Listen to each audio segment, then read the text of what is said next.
Hello friends, I welcome you all to my YouTube channel. So आज की video में हम लोग जैसे कि कंटिन्यू रख रखे हैं, हमने अपना योद्धा बैच चल रहा है। आज अपना वीडियो नंबर 6 है, ठीक है। और देखो, जैसे कि लास्ट क्लास में कुछ क्वेश्चंस रह गए थे, आप बोल रहे हो कि भैया आपने लास्ट क्वेश्चन में 14 क्वेश्चन कराए थे, तो मैं उसको उसको भी आज कंपाइल करके एक में कर देंगे, ठीक है। देखो, अब थोड़ी वीडियोस बड़ी होंगी क्योंकि हमने बेसिक बेसिक सब चीज़ें पढ़ ली है। अब थोड़ी एडवांस की चीज़ें की बारी है, ठीक है। सारे जैसे क्लासिकल डांस हो गया, अब थोड़े हम एडवांस में हम कलाकार हम याद करना शुरू करेंगे, और संडे संडे अब टेस्ट होगा, ठीक है।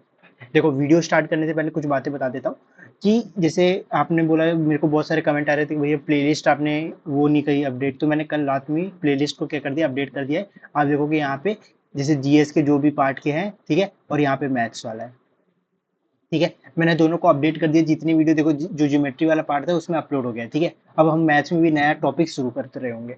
तो आइए आज की वीडियो फटाफट स्टार्ट करते हैं पहले क्वेश्चन के साथ, ठीक है। पहला क्वेश्चन क्या है? पंखवास syllables are mainly used, देखो आज यहाँ पे ये है, ठीक है। आज mainly used to enlist which one of the following Indian classical dance, Manipur, Kathak, Odissi या फिर कथकली। तो किसके लिए होता है? देखो, तो पंखवाज होता है अपना उड़ीसी के लिए, ठीक है। तो आज हम किसके बारे में बात करते हैं? आज हम करेंगे उड़ीसी के बारे में बात, ठीक है। तो उड़ीसी अपना हेडिंग बना लीजिएगा, उड़ीसी, ठीक है। देखो, ओडिसी में क्या है ना, सबसे पहले बात करें ओडिसी कौन से भगवान को डिवोट है, ठीक है, कौन से भगवान के लिए हम करते हैं। तो देखो, वो होता है कृष्ण भगवान जी के लिए, ठीक है, साथ ही साथ जगन्नाथ जी के लिए,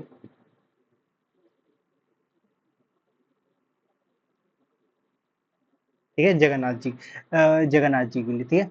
ये दो भगवान के लिए रिलेटेड है, ठीक है। जो इसकी फर्स्ट होती है, जैसे कि मैंने आपको आकाश मुंडा ये सब बताई थी ना उसमें, भरतनाट्यम में, तो इसी में यहाँ पे भी कुछ होती हैं जो कि आप बोलते हैं जिसको आप फर्स्ट स्टाइल, ठीक है। फर्स्ट स्टेप इसमें कौन सा होता है, ठीक है। फिर इसमें लास्ट स्टेप कौन सा होता है, ठीक है। तो जो इसमें फर्स्ट स्टेप परफॉर्म किया जाता है वो कौन सा परफॉर्म किया जाता है? वो क्या है? मालाचरण, ठीक है। मालाचरण पहला स्टेप होता है, और जो आखिरी होता है वो होता है मोक्ष, ठीक है। और जो इसमें सबसे फेमस जो कलाकार आते हैं ना, जो फेमस, जो इससे रिलेटेड है, जो उड़ीसी से रिलेटेड है, ठीक है, वो है खेलू चंद्र, खेलू चंद्र महापात्र। देखो, अब यहाँ से आप एक रूट वर्ड और याद कर सकते हो। जब भी आपको महापात्र दिखे, अब आपके बाद जैसे जो कि जैसे ये कलाकार का नाम आखिरी में उनका सरनेम आएगा ना, महापात्र, तो वो किससे रिलेटेड होंगे? वो अपने उड़ीसी से रिलेटेड होंगे। ये इतना बात भी आपको याद करते हुए चलना है, ठीक है। और यहीं पे था, यहीं पे सृजन स्कूल की क्या हुई थी? स्थापना हुई थी। सृजन स्कूल की स्थापना हुई थी, और वो कब हुई थी? 1993 में, ठीक है। और इसके अलावा अगर मैं यहाँ पे और और हम यहाँ पे इसके अलावा क्या डिस्कस कर सकते हैं? देखो, ओडिसी डांस पहले कहाँ का है ये तो बताया है नहीं मैंने। ये है उड़ीसा का, जैसे कि उसके नाम में लिखा हुआ है, ठीक है। और इसके अलावा इसके और कुछ कलाकार हैं, जैसे कि मैं उनका नाम बताता हूँ, ठीक है। तो इनके जो मेन कलाकार के बारे में तो आपको पता चल गया, हाँ। और मेन कलाकार जो ये खेलू चंद्र महापात्र है, इनको पद्म विभूषण मिला था 2000 में, ठीक है। और जो इनके और कलाकार हैं, जैसे कि जिन्होंने जिनको फादर बोला जाता है, फादर या फिर क्या बोलेंगे इनको, जो फाउंडर है वो कौन है? पंकज चरण, ठीक है। कौन है? पंकज चरण। देखो भाई, अगर नेम की बात हो तो नेम हिंदी और इंग्लिश दोनों में क्या रहता है? सेम रहता है, तो उसमें कोई दिक्कत नहीं है। जहाँ पे इंग्लिश की जरूरत पड़ेगी, क्योंकि भाई देखो, हिंदी में अगर पढ़ोगे तो ज्यादा वो लॉन्ग मेमोरी तक याद रहती है वो चीजें, ठीक है। जैसे पंकज चरण, ठीक है। तो उसके बाद महापात्र भी आप उसमें ऐड कर सकते हो। तो ये सब जो टॉपिक्स हैं वो आपको एकदम माइंड में बैठा के चलने हैं, ठीक है। तो यहाँ पे इतना ही रखते हैं, ठीक है। इसके बारे में हमने देखो, और महापात्र वाला मेन याद रख के चलना, ठीक है। और इसके अलावा हम बात कर सकते हैं कि उड़ीसा में कौन सी केव पाई जाती है। तो उधर उधर पाई जाती है कौन सी केव? उदयगिरी, दमगिरी, ठीक है। उदयगिरी और दमगिरी, उदयगिरी और दमगिरी, ठीक है। उदयगिरी और एक और थी यार, एक और थी, रुको, खंडगिरी, हाँ सॉरी, खंडगिरी, ठीक है। दो केव्स पाई जाती है, केव्स भी मैंने आपको बता दी इसी के साथ साथ, ठीक है। तो होपफुली ये वाला पार्ट आपको समझ आ गया होगा। नेक्स्ट क्वेश्चन पे चलते हैं। Where is the headquarter of Interpol located? देखो, पहले बात आती है इंटरपोल का फुल फॉर्म क्या होता है। इंटरपोल का फुल फॉर्म ये होता है international criminal police organisation, criminal police organisation, ठीक है, international international criminal police organisation, ठीक है। और इसकी स्थापना की बात करूँ तो अभी इसकी स्थापना बताता हूँ। पहले पहले इसकी जो इसका वो है क्या, लोकेटेड कहाँ पे, लियोन में। लियोन कहाँ पे आपका, फ्रांस में, ठीक है, फ्रांस में, ठीक है। और अगर मैं इसमें टोटल मेंबर्स की बात कर दूं तो इसमें कितने टोटल मेंबर्स हैं, इसमें टोटल मेंबर 196 मेंबर्स हैं, ठीक है, टोटल मेंबर्स हैं, ठीक है। और जो इसकी स्थापना हुई थी, ठीक है, इसकी जो स्टैब्लिशमेंट हुई थी, देखो सब चीजें मैं इधर ही बता दे रहा हूँ, अगले पेज में नेक्स्ट चीज के बारे में डिस्कस करते हैं। इसकी जो स्टैब्लिशमेंट हुई थी वो हुई थी अपनी 1923 में, ठीक है।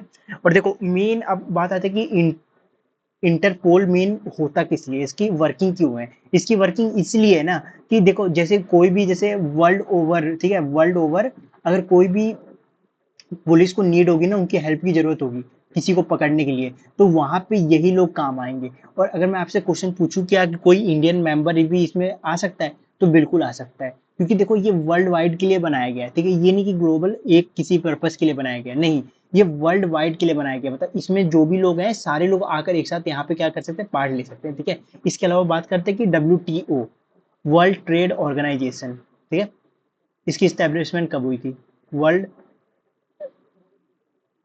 ट्रेड ऑर्गेनाइजेशन, तो इसकी स्टैब्लिशमेंट कब हुई थी, मेरे को पहले बता दीजिए आप। तो इसकी स्टैब्लिशमेंट हुई थी, वो हुई थी 1 जनवरी 1995 में। देखो 1 जनवरी 1995। तो आप अब बोलोगे भैया कि जैसे वर्ल्ड ट्रेड ऑर्गेनाइजेशन है, ठीक है, ये कब की है संस्था, ये कब की संस्था है, ये 1995 में 1 जनवरी, ठीक है। बट आप बोलोगे कि इससे पहले क्या ट्रेड नहीं होता था, उससे पहले भी ट्रेड होता था। बट उससे पहले जो ये WTO का नाम था ना, वो क्या था, गैट था, गैट, ठीक है, general agreement on trade and tariff, general agreement on trade and tariff, on trade and tariff, ठीक है। देखो ये कब था, ये 1948 में था, ठीक है, इससे पहले, ठीक है। पहले क्या होता था ना, मैं आपको बताता हूँ। पहले एक टर्म भी आप एक टर्म सुनोगे, ठीक है, इससे पहले इसका ये नाम था। यहीं पे मैं एक टर्म और डिस्कस करता हूँ जो इसी टॉपिक से रिलेटेड है, जो कि आजकल क्वेश्चन बहुत ज्यादा पूछा रहा है। व्हाट इज डंपिंग, ठीक है, and what is anti dumping. देखो डंपिंग क्या होता है ना, कि देखो मान लो कि कोई गुड्स है, मैं आपको ऐसे बताता हूँ, कोई गुड्स है, ठीक है, वो इंडिया में है, मान के चलो कितना, इंडिया में उसकी प्राइस है 20 रुपीज, हाँ। और मैं उसी उसी सामान को चाइना में बेच रहा हूँ 15 रुपए में। तो मैंने क्या किया कि जो अपनी डोमेस्टिक मार्केट का प्राइस है, डोमेस्टिक मार्केट क्या होती है, जो आम आम काज की जो बिजनेस चलती है, जो बाजार में आपने देखी होगी, वो अगर वहां पे कोई सामान 20 रुपए का है, तो मैं उसी सामान को चाइना में ले जाकर 15 रुपए में बेच रहा हूँ, तो ये हुआ एंटी डंप, ये हुआ डंपिंग।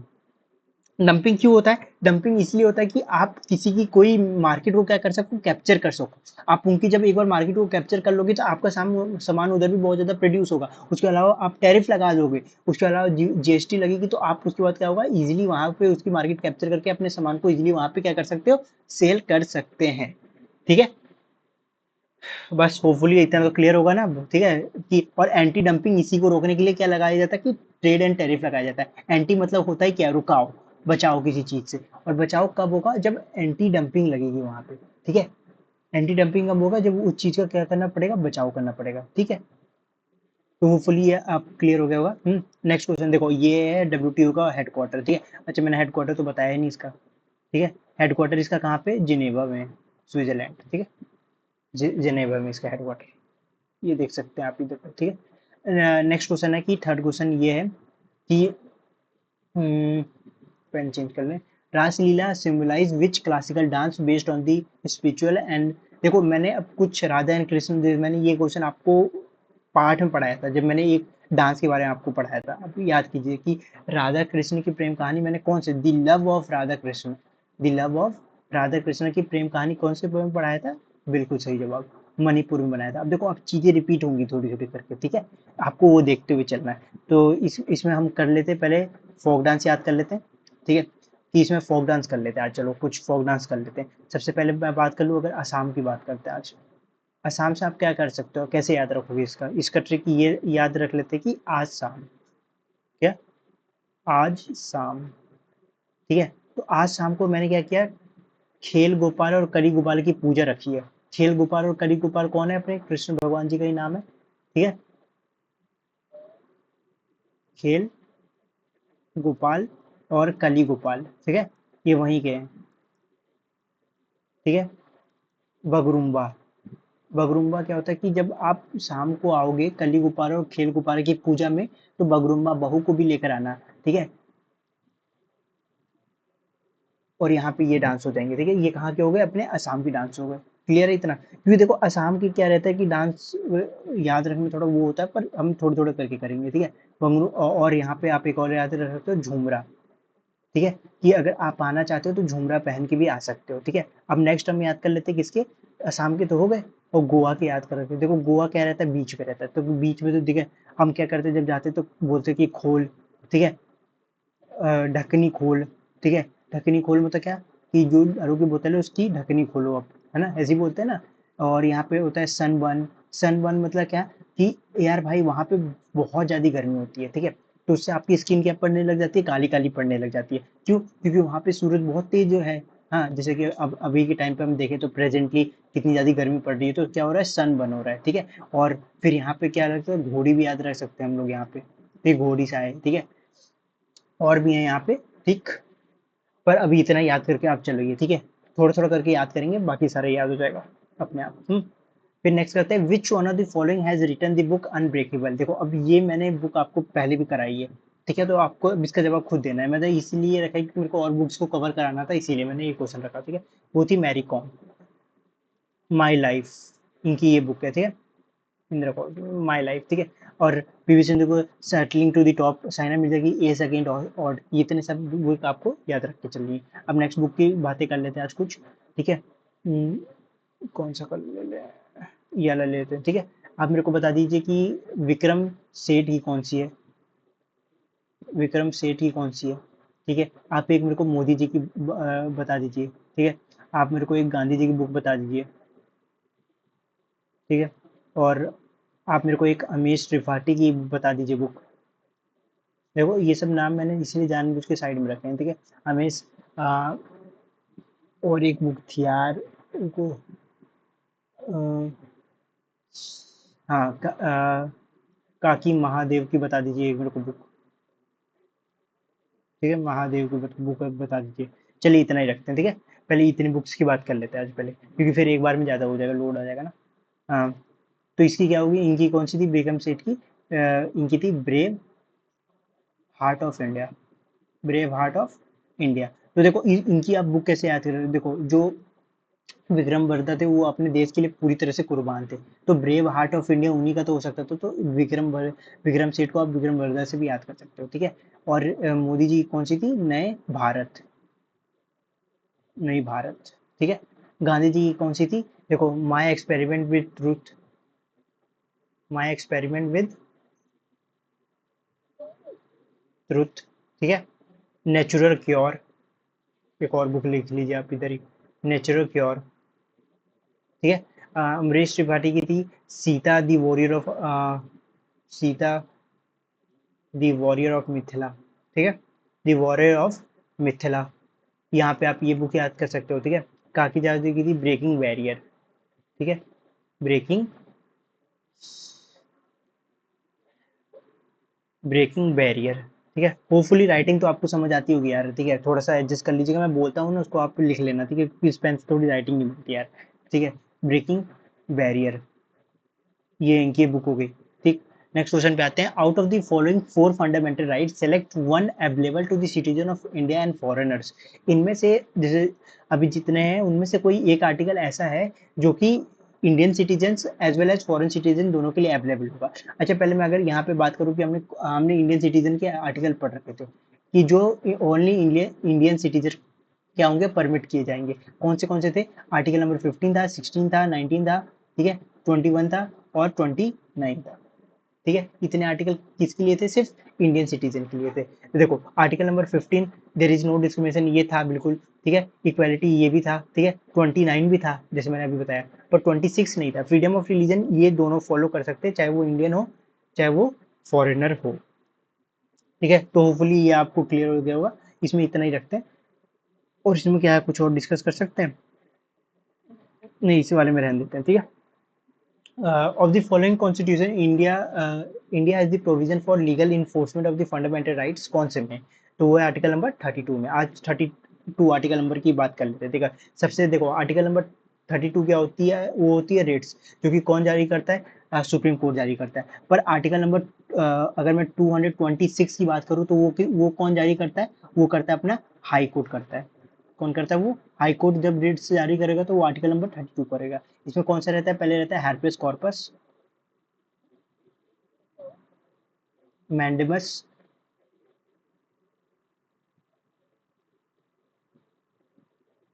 प्रोहिबिजन, प्रोहिबिजन, ठीक है।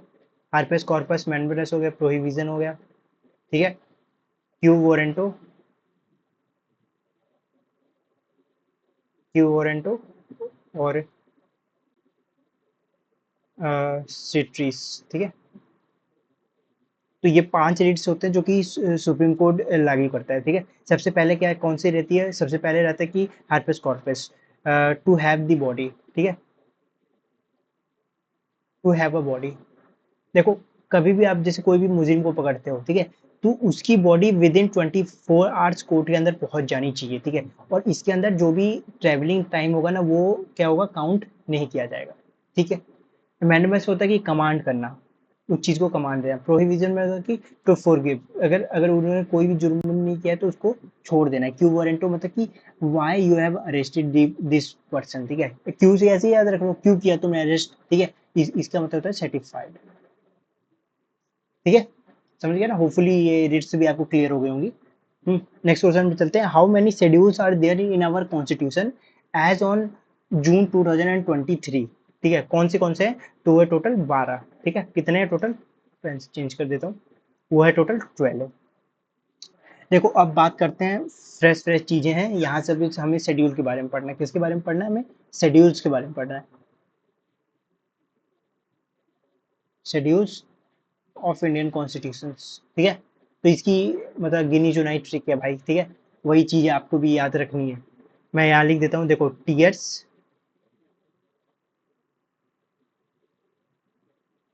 ऑफ ओल्ड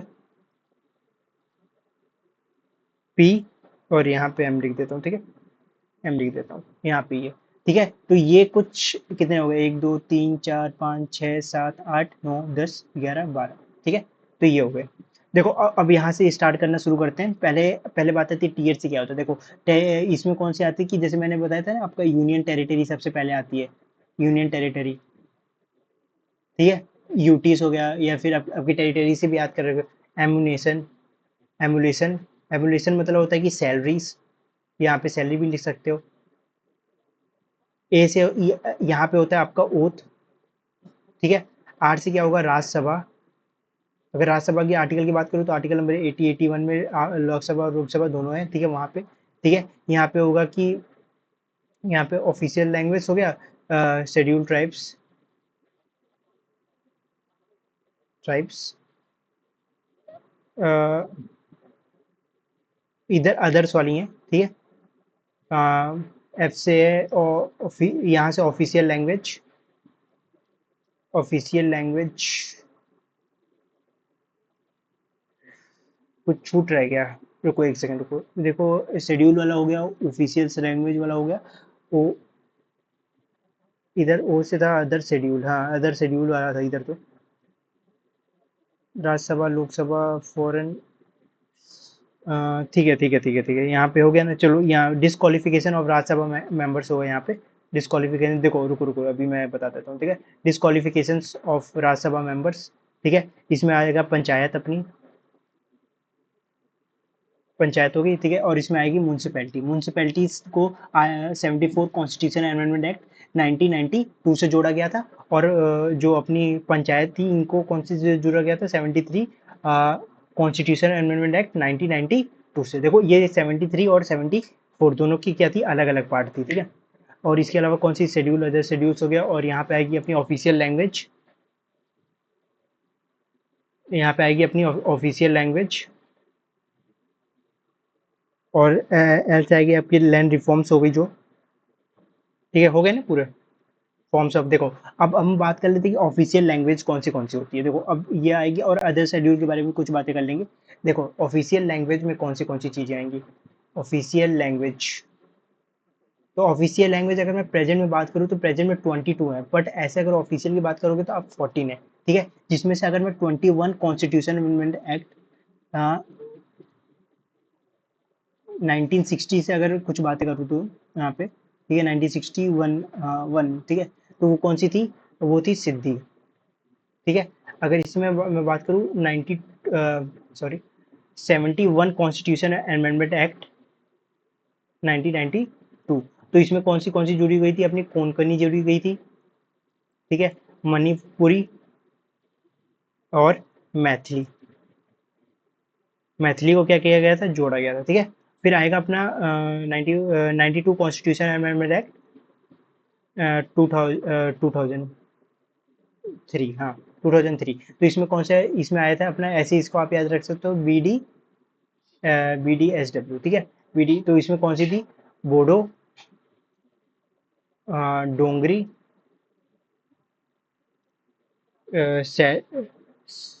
सैंथली और वंगाली। ठीक है, ये थी। और जो अपनी जो 96 कॉन्स्टिट्यूशन अमेंडमेंट एक्ट से आई थी, वो कौन सी आई थी, वो आई थी अपनी उड़ीसी।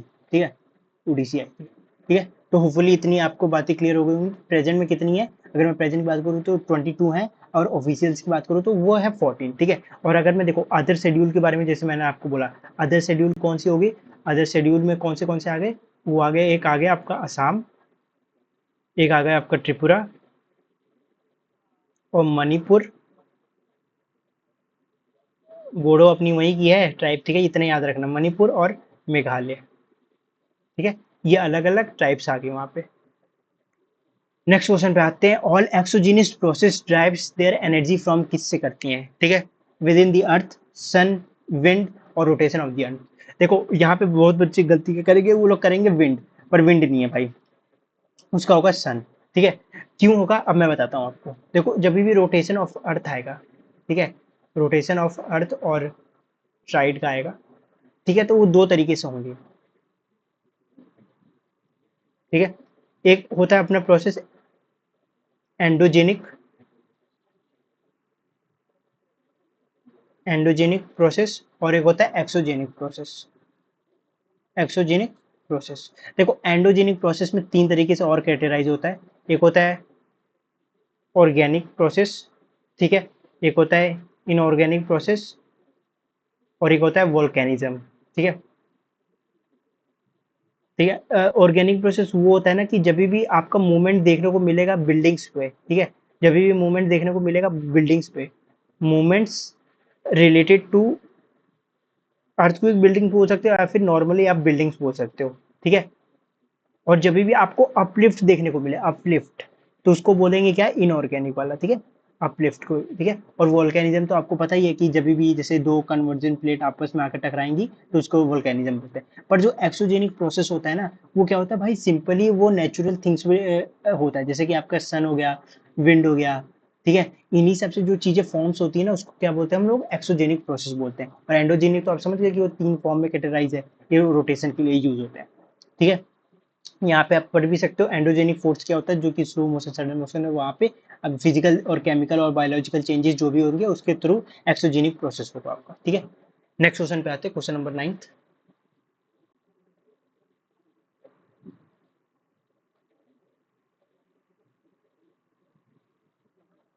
विच one of the following is used to measure the total output of the goods and services in an economy, including depreciation during a specific period in a given period of time।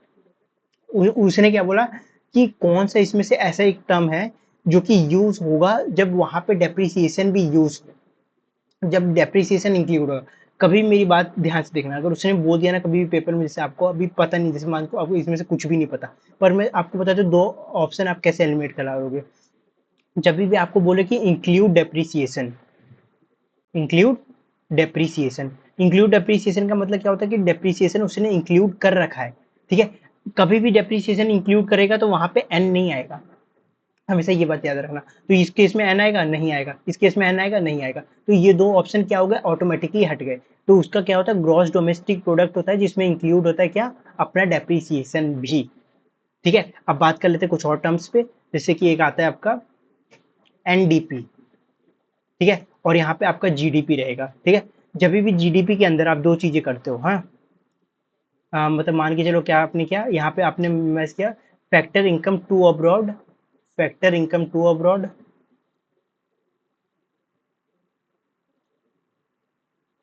Plus में factor income from abroad. तो यहाँ पे factor है, ठीक है, factor income from abroad. ठीक है, इसी को हम लोग बताओ, देखो अब ऐसे इसको कैसे बोलेंगे, जो एनडीपी है ना, एनडीपी को अब नॉर्मली मैं कैसे बोल दूंगा, जीडीपी प्लस में क्या, नेट फैक्टर। क्योंकि भाई देखो, एक तरफ आप क्या कर रहे हो, फ्रॉम अब्रॉड कर रहे हो, एक तरफ टू अब्रॉड कर रहे हो, तो मैं दोनों का नेट ही तो कर रहा हूँ। अरे देखो, एक आप बाहर से चीज लेकर आए अंदर, एक यहाँ एक अंदर से बाहर चीज लेकर गए, तो आपने दोनों का अगर आप नेट निकाल दोगे तब बात तो वही हो जाएगी, जैसे दोनों का जो टोटल रहता है। तो क्या है, नेट फैक्टर इनकम। ठीक है, क्या वो करोगे यहाँ पे, नेट फैक्टर इनकम। और इसके अंदर दो टर्म्स आएंगे, ये याद रखना हमेशा, क्योंकि पेपर में अगर न्यूमेरिकल इस पे बनेगा, मैं न्यूमेरिकल भी कराऊंगा, अभी चिंता मत करिए आप। ठीक है, इसमें यही दो टर्म यूज होंगी। ठीक है, और देखो अब मैं बताता हूँ आपको कैसे होता है। जैसे मान के चलो कि अगर आपको एनडीपी है, ठीक है, आपको ऐसे करो, मान लो एनडीपी है, ठीक है, एनडीपी, और यहाँ पे आपका क्या था, आपका जीडीपी था। ठीक है, जब आप जीडीपी से डेप्रिसिएशन को माइनस करोगे ना, देखो वहां पे क्या बोला था कि इंक्लूड है जीडीपी, जब डेप्रिसिएशन इंक्लूड रहेगा तो जीडीपी रहेगा। पर जैसे आप जीडीपी से अगर आप क्या कर दोगे, लेस कर दोगे क्या, अपना ये, अच्छा मैंने आपको टर्म्स के बारे में तो बताया ही नहीं यार अभी, आपको समझ ही नहीं होगा एनडीपी जीडीपी क्या है। तो देखो, एनडीपी का मतलब होता है कि नेशनल डोमेस्टिक प्रोडक्ट। क्या, एक से बता दूंगा आपको समझ आ जाएगा फिर। नेशनल डोमेस्टिक प्रोडक्ट, देखो नेशनल मतलब क्या, जो ऊपर ऊंचाई पे जा रहा है, डोमेस्टिक मतलब क्या, कि जो अपने मार्केट में रह रहा है। ठीक है, नेशनल डोमेस्टिक प्रोडक्ट, ऐसी नेशनल डोमेस्टिक प्रोडक्ट हो गया। एनडीपी का मतलब नेशनल डोमेस्टिक प्रोडक्ट, जीडीपी का ग्रॉस डोमेस्टिक प्रोडक्ट। तो जब आप ग्रॉस में से जब डेप्रिसिएशन माइनस करोगे तो आप कहाँ पे पहुंचोगे, नेशनल पे पहुंचोगे। ठीक है, समझ गया ना, ये चीज तो आपको क्लियर हो गई होगी। अगर यहाँ पे मान के चलो जीएनपी रहे, ठीक है, और अगर मैं जीएनपी से डेप्रिसिएशन को माइनस करता हूँ, जीएनपी मतलब क्या होगा, ग्रॉस नेशनल प्रोडक्ट, अगर मैं वहां से डेप्रिसिएशन को अगर मैं माइनस कर दूं, तो मैं कहाँ पे पहुंचूंगा, मैं पहुंचूंगा एनएनपी पे। ठीक है, नेशनल, ठीक है, नेट नेशनल प्रोडक्ट। ठीक है, समझ गए ना इतना। अगर जब भी डेप्रिसिएशन माइनस करोगे तो आप ग्रॉस से नेट पे चले जाओगे, ऐसे करके याद रख लो आप बस।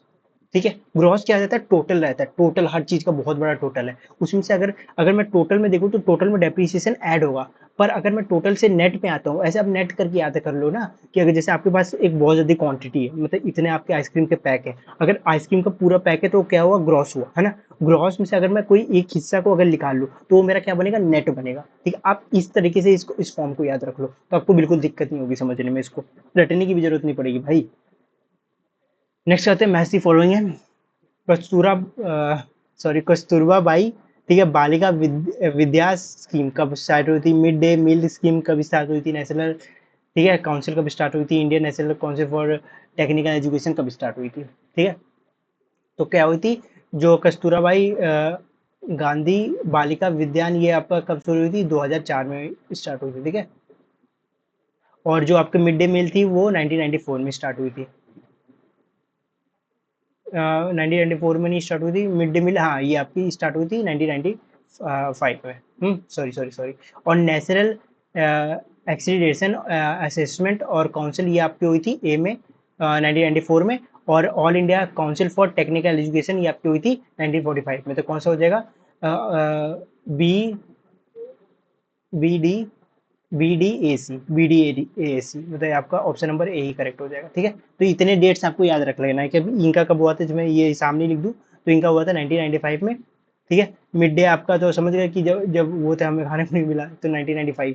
ठीक है, इस वक्त पे क्या हुई थी, बहुत जल्दी भूखमरी हो गई थी। ठीक है, तो इस भूखमरी के टाइम पे सब लोगों ने अपना संविधान दिया था, और सब लोगों ने एक साथ होकर हमने क्या कहते हैं, जैसे हम सरकारी स्कूल में देखते कि क्या क्या खिलाया जाता था, खिचड़ी खिलाया जाता है, तो उसी को बोलते हैं मिड डे मील। ठीक है, समझ गए ना, वीसी को बोला जाता है। इससे मैं कंफ्यूज हो गया तो भाई ये कहीं हमारे बर्थडे वाले तो दिन तो नहीं, इसीलिए। यहाँ पे और तो हाँ चलिए, यहाँ पे और तो कुछ डिस्कशन करने को है नहीं, ठीक है। Who among the following was not one of the founded member, ठीक है, ऑफ द नेशनल कांग्रेस? कौन नहीं थे इनमें से एक फाउंडेड मेंबर? दादा भाई नौरोजी बिल्कुल थे, ठीक है। सुतेंद्र दास बनर्जी ये नहीं थे, ठीक है।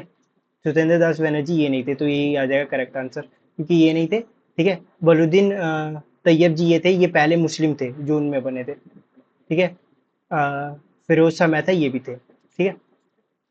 तो देखो अब मैं बात कर लेता हूँ कि कुछ इंडियन नेशनल कांग्रेस के क्या थे, अभियान थे, ठीक है। जब नेशनल इंडियन नेशनल कांग्रेस, तो इसकी स्थापना अगर मैं आपको बात करूं तो ये कब हुई थी? 1985, 2 अक्टूबर 1985 में, ठीक है। और यहीं से कुछ शुरू हुए थे टर्म्स जो इनके अभियान थे, ठीक है। सबसे पहले जो इनका अभियान था वो था 1986 में। कहाँ था ये था आपका बॉम्बे में, ठीक है। और इसको किन्होंने लीड किया था इसको? W C Banerjee, W C Banerjee ने ही इसको क्या किया था, चलाया था, ठीक है, बनर्जी। हम्म, फिर आया था 1987। 1987 में कौन सा नेक्स्ट इनका अभियान हुआ था? वो हुआ था कोलकाता का अभियान, ठीक है। कोलकाता के अभियान में थे दादा भाई नरोजी, नरोजी, ठीक है। फिर आया था 1988 अभियान, तो ये कहाँ पे हुआ था? ये हुआ था आपका मद्रास में। और इसको कौन से इन्होंने किया था, किन्होंने? बरूदीन तैयब जी, ठीक है, बरूदीन तैयब जी। और ये पहले मुस्लिम थे, ठीक है। ये देखो फारसी थे ये, फारसी, ठीक है। फारसी थे और ये जो थे ये पहले मुस्लिम थे, बरूदीन तैयब, तैयब जी, ठीक है।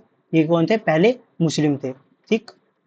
और जो इसके बाद हुआ था, इसके बाद जो नेक्स्ट क्वेश्चन 1989 में हुआ था, वो हुआ था अपना इलाहाबाद में, ठीक है, इलाहाबाद में। और इसको चामलेश्वर के द्वारा शुरू किया था, चामलिवी, ठीक है। और ये कौन थे? एक इंग्लिश थे, अंग्रेज थे यार, ऐसे करके याद रखो ना, ठीक है। तो ये कुछ अभियान थे जो कि शुरू किए गए थे किसके? नेशनल कांग्रेस के द्वारा, ठीक। नेक्स्ट पे आते हैं कि आज ज्यादा क्वेश्चन रख लिया एकदम भाई। देखो पर वीडियो में आप खुद ही बताना एक बार कमेंट करके, देखो भाई कंटेंट की कोई कमी नहीं दिखी है आपको। जैसे अगर मैं कुछ क्वेश्चन दिखाऊं पहले के, ठीक है, तो अगर मैं ये सब जो ये क्वेश्चन थे, ये भाई अभी रिसेंटली यूपीएससी का जो एग्जाम हुआ था, अगर 2024 का आप एग्जाम लगाओगे तो उसमें भी ये क्वेश्चन आया था इसी टॉपिक से, ठीक है। और देख ही सकते हो भाई कंटेंट में एकदम कोई कमी नहीं होगी भाई अब, ठीक है। बस आपको मन लगा के पढ़ना है, जैसे मेरा भी इससे रिवीजन ही होता है यार। संडे संडे बढ़िया टेस्ट किया करेंगे, 2 मिनट का रेस्ट लेना पड़ेगा भाई, ठीक है। गला एकदम सूखी, थोड़ा पानी पी ले।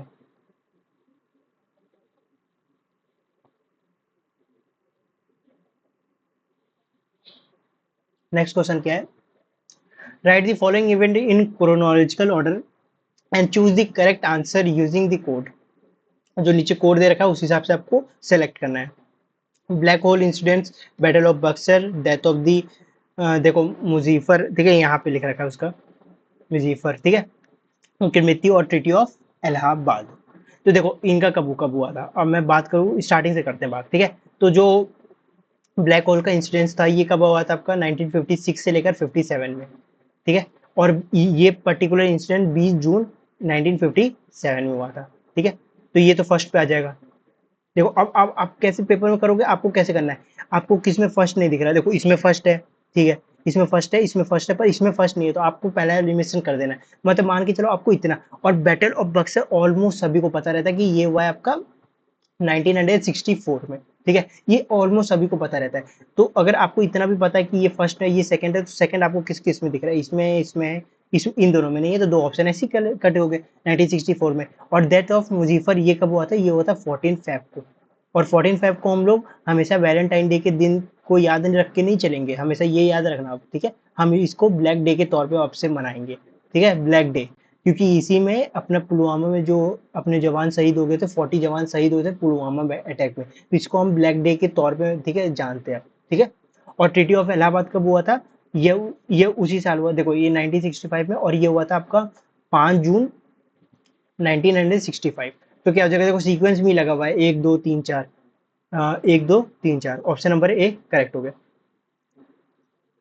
अच्छे से कर देता हूँ ना मार्क, 1 2 3 4। नेक्स्ट क्वेश्चन पे आते हैं। In which one of the following section of the Indian Congress did Bal Gangadhar Tilak says that the Swaraj is our birth place? Swaraj हमारा जन्म, जहाँ पे हमने जन्म लिया वो हमारा अधिकार है। आई विल टेक इट, मैं उसको लेकर रहूंगा। तो वो किस में उन्होंने कहा था? वो किया था आपका लखनऊ वाले पैक्ट, ठीक है, लखनऊ सेक्शन में, लखनऊ सेक्शन में किया था। और देखो यहीं पे बना था आपका कौन सा, देखो जो सूरत सेक्शन था यहाँ का, मैं यहीं बता दे रहा हूँ, यहाँ पे आपका बना था गरम दल और नरम दल, नरम दल, ठीक है, ये दो दल यहाँ पे बने थे, ठीक है, एक गरम दल था और एक नरम दल था, ठीक है। इसी के बाद क्या हुआ था, इसी के बाद देखो बहुत सारी यहाँ के पीछे हिस्ट्री थोड़ी सी आपको बताता हूँ अब, ठीक है। देखो अगर मैं 1907 से पहले की बात करूं और 1909 में पहले इसके बीच में डिवाइड हुआ। पहले क्या था ना, जैसे हिंदू और मुस्लिम थे, उन दोनों के बीच में इतना ज्यादा भाईचारा था ना, आप समझ भी नहीं सकते हो। जितना आज के टाइम पे हमें रील में और ये सब जगह चीजें दिखाई जाती है ना, ऐसा कुछ नहीं था पहले। पर जैसी जिन्ना आया, जिन्ना ने आपको जिन्ना के बारे में तो पता ही होगा, तो उसने क्या किया था कि पाकिस्तान और इंडिया को एक तरफ से पूरी तरह से डिवाइड कर दिया था। उनका अपना अलग कंट्री बन गया और अपना अलग कंट्री बन गया। और एक वहीं से एक पैक्ट आया था, वहीं से इंफॉर्मेशन शेयर की गई थी मुस्लिमों के द्वारा कि सारी चीजें हैं जो हम लोग बस हिंदुओं को दे रहे हैं, आपको कुछ नहीं मिल रहा। तो एक क्रोध की भावना उनके अंदर जग गई, ठीक है। और उसी दिन के बाद से, ठीक है, आज तक हमें वो चीज देखने को मिल रहा है कि दोनों के बीच में थोड़ी थोड़ी दरार है। बेशक वो कम हो जाए, पर भाई वो पूरी तरह से मिट नहीं सकती, क्योंकि ये पर्टिकुलरली जो जिन्ना था उसके द्वारा शुरू कर गया था, जो 1990 का जो पैक्ट हुआ था वहां से, ठीक है। इसके बारे में डिटेल में मैं पढ़ाऊंगा अभी, उसके ऊपर भी क्वेश्चन लेकर आएंगे, ठीक है। नेक्स्ट क्वेश्चन चलते हैं। Which one of the following is not, देखो नॉट अ केमिकल, देखो यहाँ पे शायद हुआ नहीं पूरा ना, not a chemical change, not a chemical change, तो कौन सा केमिकल चेंज नहीं है, ये होगा यहाँ पे पूरा। डाइजेशन ऑफ द फूड, ये होता है बिल्कुल। Formation of the curd from milk, ये भी होता है, ठीक है। ये होता है conversation of water into the water vapour, नहीं ये नहीं होगा, ठीक है, ये चीज नहीं होगी। रस्टिंग ऑफ आयरन, ये भी होता है। देखो अब बात कर लेते हैं कुछ चेंजेस के बारे में। चेंजेस दो तरीके की देखने को मिलती हैं। अगर हम केमिस्ट्री की बात करें तो हमें दो तरह की चेंजेस पढ़नी रहती है। पहला कौन सी रहती है आपकी, रहती है फिजिकल चेंज, आपकी पहली रहती है फिजिकल चेंज, और दूसरी आपकी कौन सी रहती है, केमिकल चेंज। देखो सबसे इसको इजी से याद रखने का तरीका ये पता क्या है? देखो फिजिकल चेंज आप बस ये याद रख लो कि वो होती है reversible in nature, reversible in nature, reversible in nature. Reversible in nature का मतलब क्या होता है कि देखो जैसे अगर मैंने एक लकड़ी है, अगर मैंने लकड़ी को दोबारा से काट दिया तो वो लकड़ी क्या हो जाएगी, वो दोबारा से रिवर्स होकर दोबारा से एक लकड़ी बन सकती है। बट अगर मैं उसी लकड़ी को क्या कर दूं, बर्न कर दूं, जैसे अगर मैं एक पेपर का एग्जांपल लेता हूँ, अगर मैंने पेपर को नॉर्मली कट किया तो ठीक है, मैंने वहां पे उसकी कोई भी केमिकल प्रॉपर्टी में क्या किया, चेंजेस नहीं किए। जब भी केमिकल प्रॉपर्टी में चेंजेस नहीं होंगे तो उसको हम बोलेंगे फिजिकल चेंज। बट जब भी केमिकल प्रॉपर्टीज में चेंजेस देखने को हमें मिल जाएंगे तो उसको क्या बोलेंगे हम लोग, फिजिकल चेंज बोलेंगे, केमिकल चेंज बोलेंगे, ठीक है। जब भी प्रॉपर्टी में देखने को मिलेंगे तो उसको केमिकल चेंज, और नहीं देखने को मिलेंगे तो उसको फिजिकल चेंज। बट देखो जैसे मैंने पेपर का एग्जांपल लिया, बट अगर मैं पेपर को क्या कर दूं, बर्न कर देता हूँ, ठीक है, अगर मैं पेपर को बंद कर देता हूँ, अगर मैंने पेपर को जला दिया, भाई अब उसको आप कुछ भी कर लो, आप वो दोबारा से नहीं जुड़ेगा। और जैसे मैंने कट करने का क्या बोला, जैसे आपने ये पेपर लिया, आपने इसको दो टुकड़ों में कट कर दिया, भाई मैं अगर फेविकॉल लूंगा, टेप लूंगा, ठीक है, इससे क्या कर दूंगा, दोबारा से जोड़ दूंगा, दोबारा से वो बन गया। तो क्या हुआ, रिवर्सिबल इन नेचर। और ये क्या होता है, नॉन रिवर्सिबल इन नेचर, मतलब ये दोबारा रिवर्स नहीं हो सकती। जैसे अगर आपका एक बार डाइजेशन अगर हो गया, तो डाइजेशन के बाद आप अपने मुंह से दोबारा से फूड थोड़े ना निकाल दोगे यार। देखो लॉजिक है कि नहीं, बताओ बात में, ठीक। तो इसीलिए यहाँ पे डाइजेशन था, ठीक है। और रिवर्सिबल चेंज वो तरीके के चेंजेस होते हैं जहाँ पे आपको दोबारा, मतलब जैसे आपने अगर वो चीज कर दी तो उसके बाद वो दोबारा ले, जैसे अगर मैं एक वुड है और मैं वुड को काट दूं यहाँ से, ठीक है, तो वुड क्या हो जाएगा, दोबारा से मैं उसको जोड़ सकता हूँ। पर यहाँ पे देखो, अगर मैं यहाँ पे एक वो ले लूँ, रोटन बनाना, एक सड़ा हुआ बनाना ले लूँ, ठीक है, जब बनाना सड़ गया, भाई मैं उसको कैसे ठीक कर सकता हूँ, नहीं कर सकता हूँ ठीक, नॉर्मल सी बात है भाई, ठीक है। तो बस ये रिवर्सिबल इन नेचर होते हैं और ये नॉन रिवर्सिबल इन नेचर होते हैं, ठीक है। इतनी बात होपफुली आपको क्लियर हो गई होगी, दो चीजें हमने यहाँ पे देखी। और इसके अलावा एक चीज और पढ़ लेते हैं अब, ठीक है। अब देखो चेंजेस के बारे में बात हो गई, तो हम तीन तरीके के स्टेट ऑफ मैटर भी पढ़ लेते हैं इधर ही हम लोग, ठीक है। State of matter, state of matter. ठीक है, देखो अब यहाँ पे गैस होता है, यहाँ पे थोड़ा बनाता हूँ ना, मेरी फोटो आ जाएगी वरना यहाँ पे, है ना। यहाँ पे गैस हो गया, यहाँ पे आपका, यहाँ पे मैं मान लो यहाँ पे ऐसे कर लेते हैं, यहाँ पे आपका सॉलिड हो गया, ठीक है, और यहाँ पे आपका लिक्विड हो गया। ये आपके कुछ स्टेट्स होते हैं, ठीक है। अब यहाँ से जैसे मैं अब एरो बना दूँ, ये आपने जब बुक में भी डायग्राम देखे होंगे यार, ठीक है, मैं वही बना रहा हूँ बस समझाने के लिए। ये हो गया, ठीक है। तो देखो जब भी सॉलिड से जैसे वो कोई भी चीज गैस में बनेगी, ठीक है, तो उसको हम लोग क्या बोलते हैं, उसको हम लोग बोलते हैं सब्लिमेशन, सब्लिमेशन। और जब गैस से इसको बोलेंगे हम डिपोजिशन, ठीक है, डिपोजिशन, ये पार्ट होता है, ठीक है। और अगर सॉलिड देखो कोई अगर बर्फ है, अब मेरे को ध्यान से आप खुद ही बता दोगे इसका सब आप, अगर कोई बर्फ है, ठीक है, और अगर मैं बर्फ को उसको क्या बोल दूं, लिक्विड बना दूं, तो क्या करेंगे हम लोग यहाँ पे, अगर लिक्विड से अगर मैं बर्फ बना दूं तो उसको मैं फ्रीजिंग कर रहा हूँ, ठीक है। और यहाँ पे क्या होगा, देखो जब भी लिक्विड से गैस बनेगा तो वो क्या हो रहा है, वेपराइजेशन हो रहा है, और ये क्या हो रहा है, कंडेंसेशन हो रहा है यहाँ से,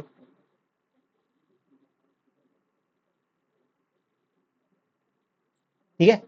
तो होपफुली आपको ये पूरा क्लियर होगा वो स्टेट ऑफ मैटर में क्या क्या रहता है, ठीक है। और यहाँ पे क्या हो जाएगा, फ्रीजिंग, और यहाँ पे ये बॉइलिंग करके यहाँ पे आप लिख सकते हो, ठीक है। यहाँ पे क्या हो जाएगा आपका, नॉर्मली हो जाएगा बॉइलिंग करके, जैसे अगर आप इसको अभी हीट करोगे, ठीक है, तो वो कौन से एक एक लिक्विड फॉर्म में क्या होने लग जाएगा, वहां पे वो जनरेट हो जाएगा। मैं वो टर्म समझ नहीं पाया, हाँ वो ये टर्म रहता है अपना, कौन सा था, एक सेकंड रुक जाओ बस, हाँ हाँ वो था आपका मेल्टिंग। हम्म, कौन सा टर्म था, मेल्टिंग। अरे मेल्टिंग ही हो रहा है यार, सॉलिड जब लिक्विड में चेंज हो रहा है, एक बर्फ है, बर्फ जब पिघल जाता है एक लिक्विड में, पानी में चेंज नहीं हो जाता, तो उसी को तो मेल्टिंग कहते हैं, बस खत्म, इतनी सी बात थी। Which instrument is used in the submarines to see the object above the sea level? कौन से करते हैं, पैरोमीटर, एफडी स्कोप। देखो पैरोमीटर ये होता है आपका टेम्परेचर के लिए, ठीक है, टेम्परेचर के लिए होता है। ये आपका होता है जो भी चित्र होते हैं ना उनको देखने वाला, ठीक है। और ये होता है पेरिस्कोप, पेरिस्कोप होता है, ठीक है।